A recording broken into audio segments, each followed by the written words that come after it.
નમસ્કાર દર્શક મિત્રો।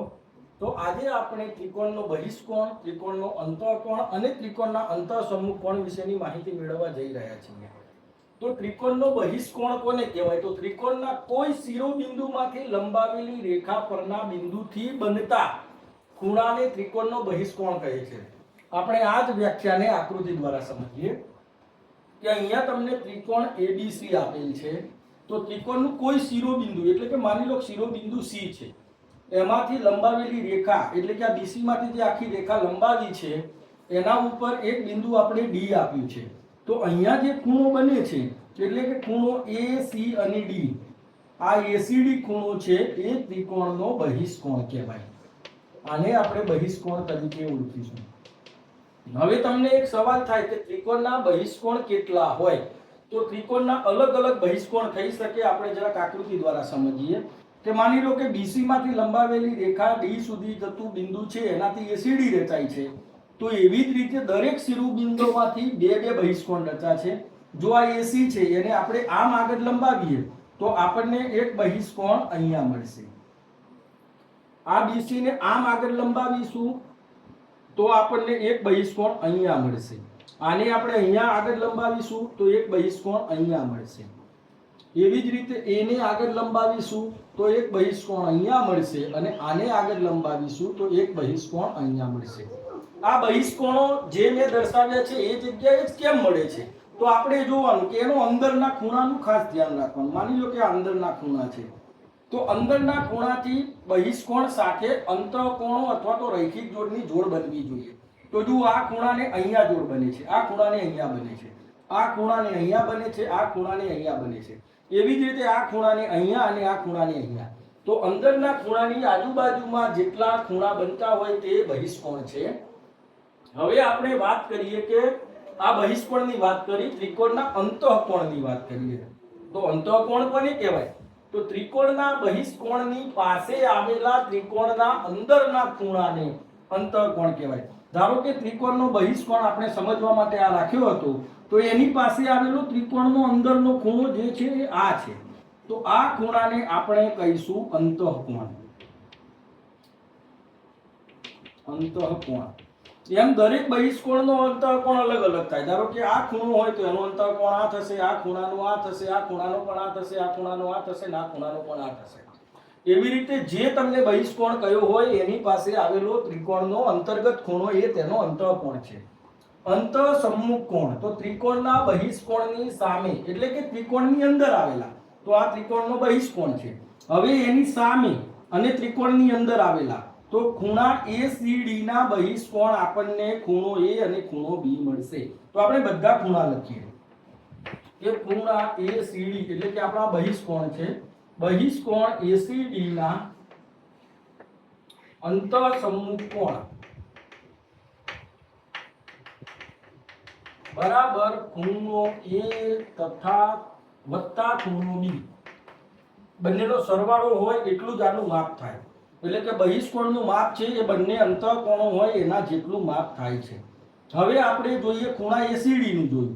અહીંયા આપણે બિંદુઓ લંબાવી દઈએ અને અહીંયા D બિંદુ છે, અહીંયા E બિંદુ, અહીંયા F બિંદુ, અહીંયા G બિંદુ અને અહીંયા H બિંદુ, એમ આપણે નામ લઈ લઈએ તો આપણે બધા બહિષ્કોણ શોધવામાં સરળતા પડશે।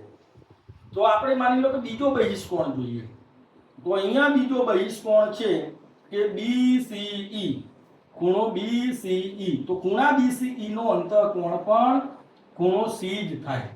એટલે કે એના અંતઃકોણ આ થયો તો એના જે બે સામેના અંતઃસમમુખ કોણ છે તો એ તો પાછા A અને B જ થવાના। તો ખૂણા BCE ના અંતઃસમમુખ કોણ ખૂણો A તથા B। બહિષ્કોણ BCE ના અંતઃસમમુખ કોણો બરાબર ખૂણો A વત્તા ખૂણો B। તમે જુઓ અહીંયા જે બહિષ્કોણ આ અને આ બહિષ્કોણના અંતઃસમમુખ કોણ આ જ થયા, તો જે મેં દર્શાવ્યા છે। હવે આપણે આની વાત કરીએ તો ખૂણા FBC, બહિષ્કોણ ખૂણો FBC ના અંતઃસમમુખ કોણ એટલે કે FBC ના આ ખૂણાના અંતઃસમમુખ કોણ એટલે કે તેના અંતર્ગત ખૂણાની સામેના ખૂણા, ખૂણો A તથા ખૂણો C। બરાબર ખૂણો A વત્તા ખૂણો C. એવી જ રીતે બીજો એનો બહિષ્કોણ અહીંયા છે કે અહીંયા આપણે એક બિંદુનું નામ આપવાનું રહી ગયું છે, જેનું નામ આપણે આપી દઈએ છીએ I. હવે ખૂણો બનશે IBA. ખૂણો IBA. ખૂણા IBA ના અંતર્ગત ખૂણા આપણને મળશે, તેની સામેના ખૂણો A તથા ખૂણો C. ABC જેના આપણને અંતર્ગત ખૂણા મળ્યા ખૂણો A તથા C. તો એવી જ રીતે ખૂણો IBA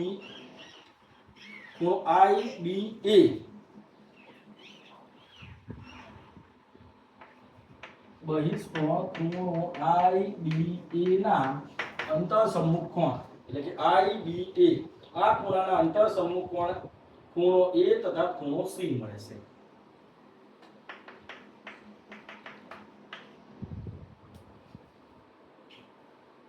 હવે આપણે આ બે ખૂણાની વાત થઈ ગઈ, આ બે ખૂણાની વાત થઈ ગઈ. હવે ઉપરના બહિષ્કોણ જોઈએ તો ખૂણો HAB.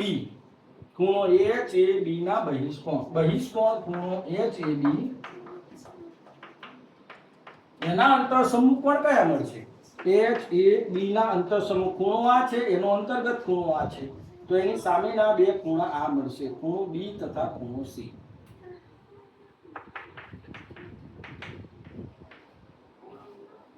હવે આપણે અહીંયા જોઈશું આ બહિષ્કોણ એટલે કે ખૂણો GAC.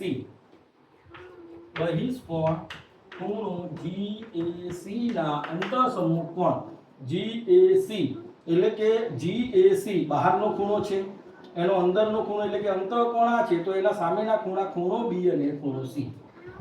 બરાબર ખૂણો B વત્તા ખૂણો C. તો મિત્રો તમે જોયું કે બહિષ્કોણમાં હું તમને કોઈ એક ખૂણો લઈને સમજાવે તો તમને ઝડપથી ખબર પડે, પણ મારે તમને સંપૂર્ણ માહિતી આપવી હતી એટલે મેં તમને ત્રિકોણથી બનતા તમામ બહિષ્કોણની માહિતી આપી અને તમામ બહિષ્કોણના જે સામેના અંતઃસમુખ કોણ બને છે. અને એક ખાસ વસ્તુ કે ત્રિકોણનો બહિષ્કોણ છે એનું માપ છે એ તેની સામે આપેલા અંતઃસમુખ કોણના સરવાળા જેટલું જ થાય છે, જે અહીંયા મેં સરવાળો કરી અને તમને દર્શાવેલું છે. તો મિત્રો તમને ત્રિકોણના બહિષ્કોણ વિશે માહિતી